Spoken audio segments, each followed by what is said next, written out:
Vuljanić.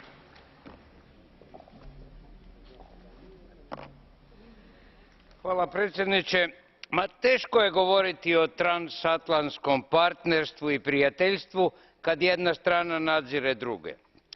Isto tako teško je govoriti o transatlantskom dijalogu kad jedna strana unaprijed zna šta će druga reći. Borba protiv terorizma ne smije i ne služi kao izgovor za kršenje ljudskih prava i sloboda, a niti za ekonomsko špijuniranje.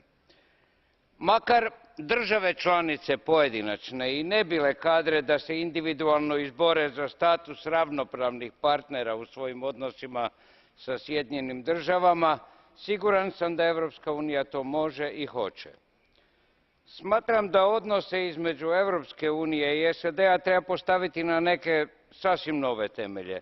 Ne mogu ni zamisliti kakva bi bila reakcija Sjedinjenih Država da se recimo ustanovilo da neka nadzorna služba Europske unije nadzire i prisluškuje Baracka Obamu, kao što se ustanovilo da oni nadziru i prisluškuju Angelu Merkel. Hvala.